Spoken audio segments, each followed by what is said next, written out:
let's pivot to mental health, because I know that you're a champion and you've been through some things. Gone are the days where we think of comedians and everything's just, fun and laugh, and that's all they ever do, because we have enough examples. Some dark examples too, Sam, right? Where Absolutely.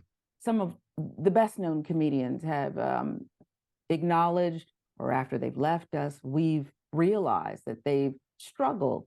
And so I want to know when for you, and maybe this is, I don't even know if this is appropriate, the laughter stopped, if it did, when you realized that, hey, I got to get some help here. Hmm.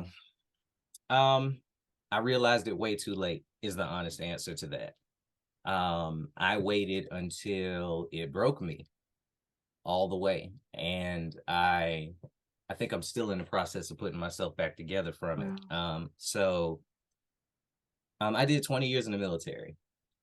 In a career field that wasn't my forte. I've never been a mechanic. I'm a small guy. I'm just not that guy, but that was my job.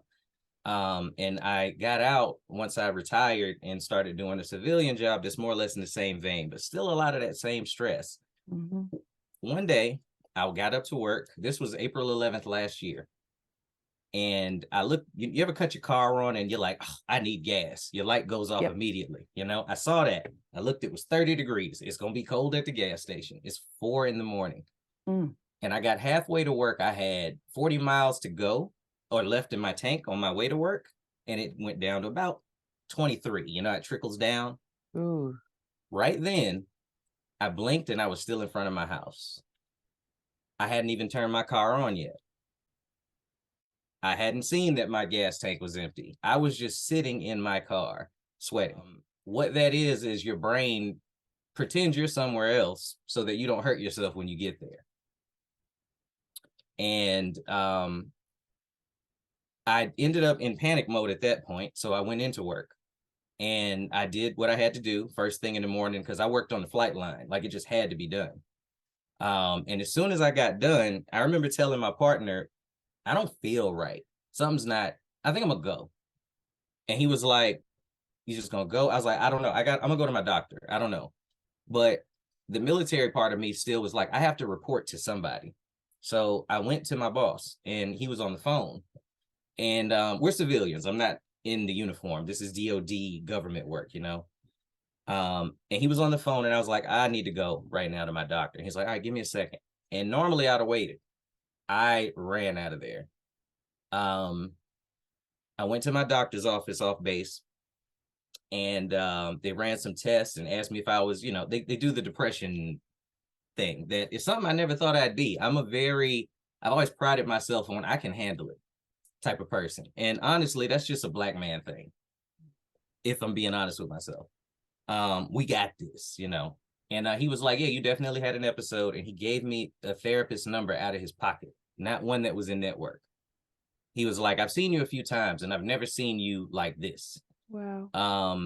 I'm concerned. This is my doctor, And he gave me that number, and my therapist, Lori, has legitimately saved my life in the last year. Between that and a really good friend and comedy. So that's where this came from, was that mental health struggle. Wow. So you said a lot. I know. No, it's brilliant. And I don't know if you were always this candid in speaking about it, if you were always able to, but for you to have this episode, I think is what the doctor called it.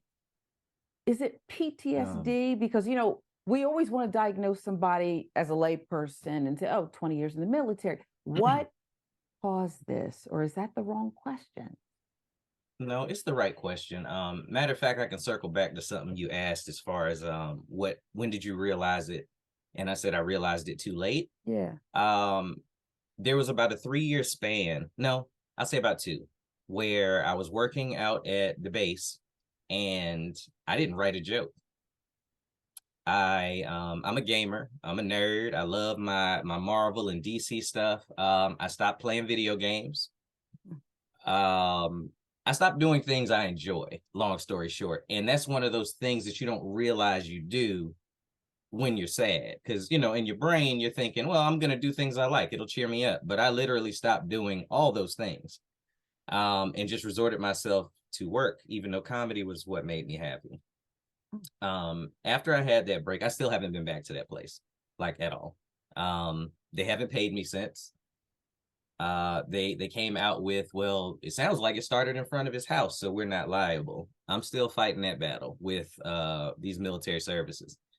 And I had to dig deep into what drives me, and that's my comedy and my family. And my manager now has really kept me sane in that, and keeping me afloat.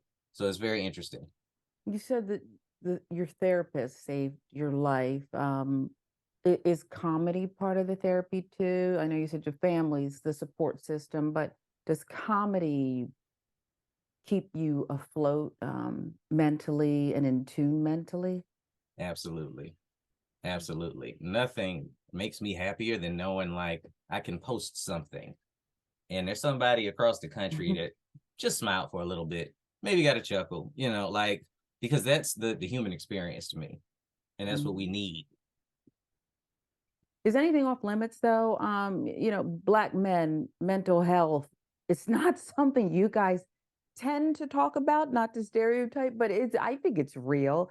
So when you're on stage and you're drawing on your own experience and you know there are other people out there who are suffering, who are struggling, who are silent, is there anything that you won't joke about when it comes to mental health?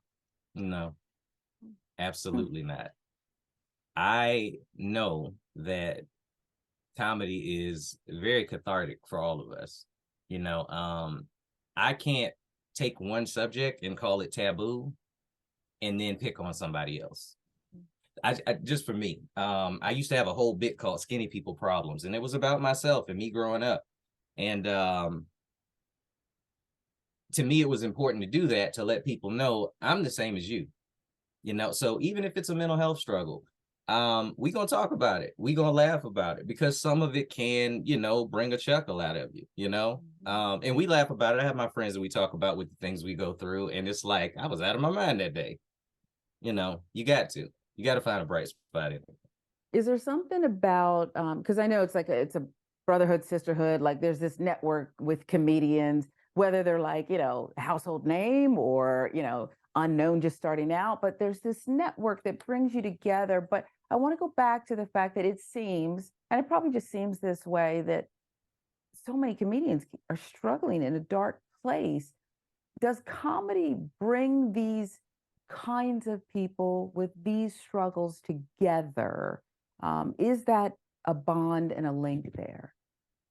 I think there's a beautiful way you put that, because a bond and a link is exactly what it started to be. It didn't turn out that way, or start Mm. out that way. When I started comedy, it seemed like a very one man sport. You know, if you think about it, we're up there against a brick wall. Oh, sure. It's me, you know, and you like me or you don't. But as I've seen it as a team game, um, and talk to comics more, not just I hope we work together, but really talk to people. Mhm. Um, Robin Williams comes to mind. You Yeah. know, the people that, you know, we look up to and go, man, we didn't know he was hurt. Um, I asked a comic one time, how you doing at a show, and he just hugged me straight up.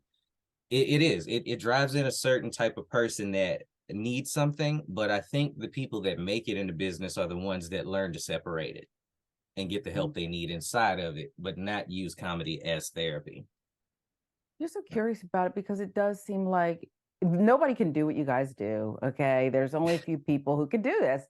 And I would think that when you talk about trauma, and I don't want to overstate it, but that would be traumatic for me to have to go tell jokes in front of a live audience, not doing just, another take. Oh, I don't like the way my hair looked. I don't like, do it again. You're in front of a live audience. Anything can happen. It doesn't matter what day you had. Maybe you had a good day. Maybe you had a bad day. I paid the price for my ticket and now you better make me laugh. You got So to show up. why put that pressure on yourself when you're dealing with so much else? Some people might ask. When you find the answer, please email me at Sam Ridley. No. It's crazy, isn't it? It sounds Yeah, insane. but you crave it. I crave it. I am jonesing for a stage right now. Like it Wow. was Sunday yesterday. It's like I need to get up there and work out this new stuff. I write down stuff in my phone every 10 minutes. I need to see what it is. It's the gym. Mm. The Rock goes to the gym. I go to the comedy club. You Yeah. go to a pen and paper. Like everybody has their gym. And is it Sheena or Sheeta? Is she getting her 10%? Is what I'm Oh, saying there. Rashina? No, she's not. I just tell her thank you once a year. That's what I do. At least buy her some wings or something. Come on, Sam. I need a I little got her when something. I told her I got her when I make it. Yeah. That's what I'm Well, gonna you do. made it, and we loved you. Your favorite, I guess, and then I'll let you go. But your favorite club ever to play in, to enjoy the back and forth with a live audience. Which one would that be? I had a lot of fun in Visalia, California, and at the Brea Improv. I mean, at the Hollywood Improv in LA. That's my favorite venue for sure. Why? That's where this came from, Okay. and it'll always hold a spot. It just says Sam Ridley Entertainment. I don't know if you can see it. Yeah, it does. It's blurry, but so when I had my mental health thing go on, I started carrying a towel because and a lot of Black men just don't discuss this, but I got medicated and I needed the help. Mm-hmm. A lot of Black men will say I'm okay because that's what we have to do. A lot of military men will say I'm okay. But what that means is I'm doing it, but I'm not. And I wish somebody would ask me that. I learned that. I'm at the Improv and I have my towel. It was just a regular towel. It didn't have my name on it. And my homeboy Charles Greaves was putting the show on. I'm up there with Sarah Silverman. I'm up there with Ryan Davis, talking to him, this and that. And Seinfeld comes in to do a set. So I ended up on the same ticket with Jerry Seinfeld. I didn't talk to him. I'm not gonna act like that's my boy or nothing like that. This would happen. Okay. I got to smell him at most. That's good. when he smelled rich. Mm-hmm. We're going down the steps from the Improv because he's leaving and I'm leaving. I'm with him. I'm with Sarah Silverman, and I had a towel on my head because I'm sweating next to Seinfeld up there. And I hear people going, "Who's the Black dude with the towel? Who's this guy? He killed it? Who's Oh, that dude?" wow. And there's so many Black men in LA with a Kangol hat on, but now I'm the Black dude with the towel. And then more to the point of that, I can use it to bring awareness to Black men's mental health. Mm-hmm. So that's what it turned into. Wow. Well, I got one more question because the military has come up a couple of times. And I want to know this. If you were still in the military and you were this honest, would there have been consequences for that? I suspect yes. Promotions, assignments, or I don't know, maybe would you still be there? Okay. Um, I understand the utility of why they train us to be a certain way inside of that system. The ramifications mentally that come out of it, they can't fix because the programming they use to make you what they need you to be on the way out, they're hoping you find it yourself. And that's the part where I struggle with telling young people that want to go in the military to do so, specifically Black men, because there's a being in the military and there's being a Black man in the military. And if we speak out on it, generally it gets pushed under the rug. But it's a very, very real thing that happens to us there where we're not welcome sometimes. And I am still trying to figure out if I can wholeheartedly tell any Black man that they should serve. Wow. Boy, I just appreciate it so much. And I heard a little emotion there. Um, does it ever, do you think it'll ever get easier to talk about? I know you wholeheartedly, you do talk about it, you want to talk about it, but do you suspect it'll get easier? It does. And I have a podcast. It's called Illegal Opinions. We talk about this a lot. And it's come up more over the last 6 months because I feel like I owe it to my audience to be transparent about it. Does it get easier to talk about? Yes and no. When I was telling you about that story of me having that panic attack going to work, It used to be a very hard story for me to tell. But I went into the lab like I was writing a joke to figure out how to articulate it to people, because logically it's hard for it to make sense, you know? Wow. So, yeah. Wow. I think you're brave. I think you've lived many lives. You're badass.